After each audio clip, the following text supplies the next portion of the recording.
Bonjour à toutes et à tous. La revue de presse Afrique démarre aujourd'hui par le Sénégal, où l'actualité est dominée par les préparatifs de la présidentielle.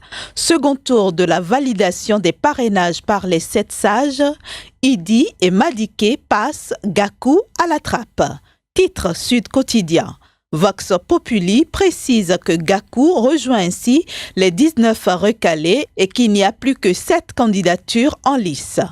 Le Témoin rend compte de la rentrée des cours et tribunaux et estime que Macky Sall et Badio Camara font front commun contre l'opposition. Direct Info informe ses lecteurs du refus de Monaco de confisquer les sommes saisies dans les comptes bancaires de Karim. Nouvel échec de l'État du Sénégal devant la justice internationale, peut-on lire à la une de ce journal. En Côte d'Ivoire, le Jour Plus consacre sa une à l'avocat Abdoulaye Ben Meïté qui crache ses vérités sur plusieurs sujets dont la loi de finances 2019 et le RHDP unifié. Sur ce même sujet, le Bélier intrépide rapporte les propos d'Adjoumani qui attaque d'un camp en soutenant qu'il s'agit d'un réveil tardif. De son côté, le Sursaut alerte ses lecteurs sur le ciel politique qui s'assombrit malgré les assurances de Ouattara. Fraternité Matin entraîne ses lecteurs sur le terrain sportif avec une interview du président du COCAN qui affirme que la Côte d'Ivoire sera prête pour la CAN 2021 et qu'il n'y a aucun risque de retard pour la livraison des ouvrages.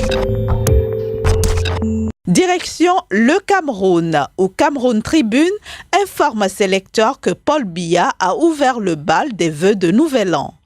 Mutation qui s'intéresse plutôt au travail gouvernemental, titre sur les premiers pas des nouveaux ministres. Pour sa part, le Soir croit savoir que la formation du nouveau gouvernement a fait des déçus. L'Œil du Sahel affiche quant à lui Gâteau national, le nouveau partage de Paul Biya. Enfin, le Pélican vante les bons fruits de la coopération entre le Cameroun et l'Égypte. Au Togo, Liberté informe que la coalition alerte l'opinion sur un plan machiavélique du régime. Toujours à la une de Liberté, on peut lire « Sortons tous le 12 janvier 2019 les mains nues » d'ici Tikpi Achadam. Terminons cette revue par le Burkina Faso avec Sidoya qui titre « Prorogation de l'état d'urgence, l'aval du gouvernement, les députés de retour à l'hémicycle ». Le même journal soutient que les diplomates réaffirment leur soutien au gouvernement dans la lutte contre le terrorisme.